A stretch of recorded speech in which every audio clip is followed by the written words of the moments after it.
The PV5150, the legendary amplifier that was the result of PV collaborating with Edward Van Halen. Simply put, it was most triumphant. And to hear this glorious piece of amplifier design, what did they pair it with? The Sheffield 1200. Quite possibly the worst transducer ever conceived by man. Fearless Gear Reviews proudly presents the worst product with a Van Halen name on it, the 5150 cabinet.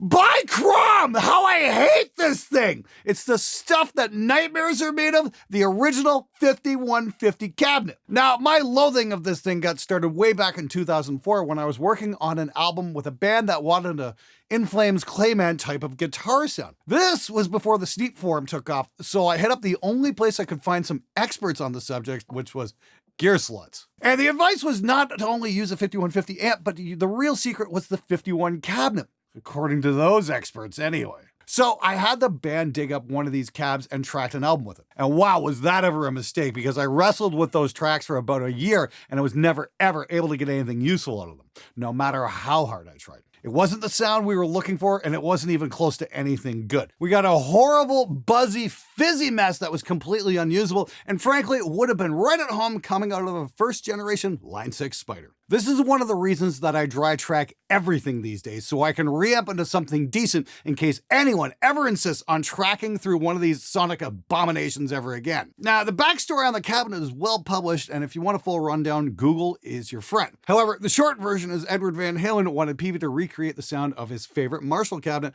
with worn-in Greenback speakers. And somehow, this is what they came up with.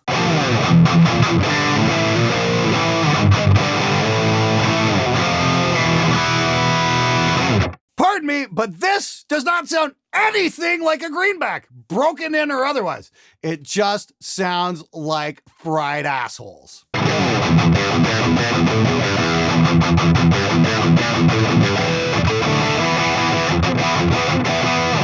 Now, it really doesn't matter what you throw at it. An SM57 or the new gold standard of microphones, the Lewitt 1040. Nothing can make the sound good because the source isn't good. I don't know what the fuck they did when they made the Sheffield, but this is a horrible piece of shit. Change the mic, change the position, change your amp setting, it doesn't matter. It's not half bad, it's all bad. Now, a wise man once told me it's very difficult to make one analog piece of gear sound like another. And this is why the first Mesa cab clone was such an absolute failure, because it was trying to emulate the sound of a Celestion speaker mic'd up with an SM57 and done with an all analog signal path. And the end result was horrible. It's far easier to take a digital snapshot like an impulse response and get the sound that way. Now, I'm speculating the same thing happened here. We got a new speaker design trying to emulate an older one and failed miserably at it. But just how terrible is it? Well, let's run it on a full mix.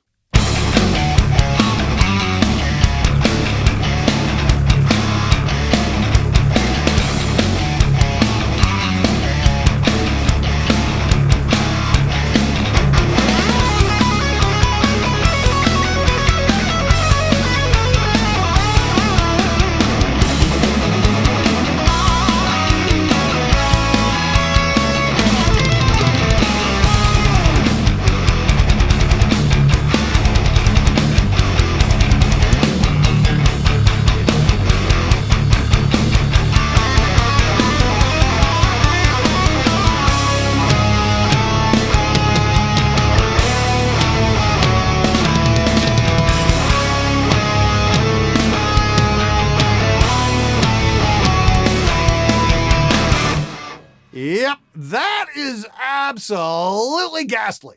It's the kind of thin, fizzy mess that works in a mix the same way old Line 6 products don't. No wonder everyone started using vintage 30s right around 2005. Now, normally this is the part of video where I'd pull out the hammer of truth and show you exactly how I feel about this product. Dousing it in gasoline and lighting it on fire might also be a great idea too, but I imagine there's nothing wrong with the actual cabinet design itself. Now, if you've been watching the show over the last few weeks, we've done a number of experiments with cabinet wood, and so long as it's properly braced, even cheap wood will do the job. It all comes down to the speakers. So what I'm going to do is pull out one of the Sheffields and replace it with one of the new EVH speakers from Celestion. You know, the company that created the Greenback that PV utterly failed to emulate? This speaker here is basically a 20-watt Greenback custom made for EVH. I've been using them in several cabinets and they've always delivered the goods.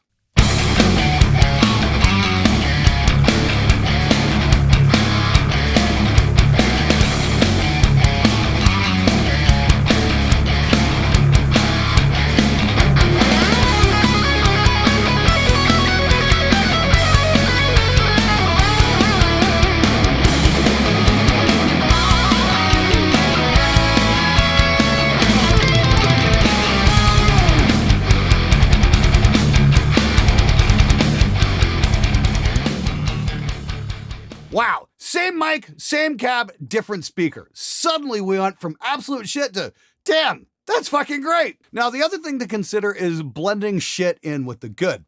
I'm a big fan of blending 2 rhythm tracks of a nice tube amp with 2 tracks from a Grindstein. It adds a nice aggressive edge to the overall mix. Maybe this will work well with the Sheffields. Let's try it out.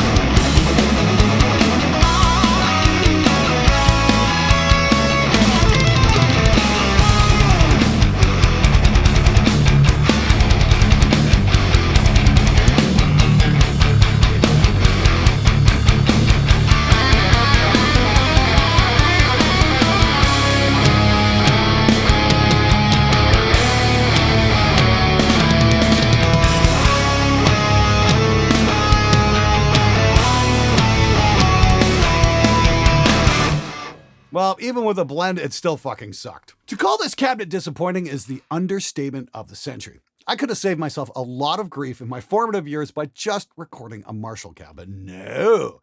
I was stupid and I listened to the experts over on Gear Sluts. Word of advice, don't take anything you read on Gear Sluts very seriously. They're about as accurate as a Russian news report these days. Bottom line, if we were to compare products badged with the 5150 label versus Van Halen songs, this is Eruption. But this is Why Can't This Be Love?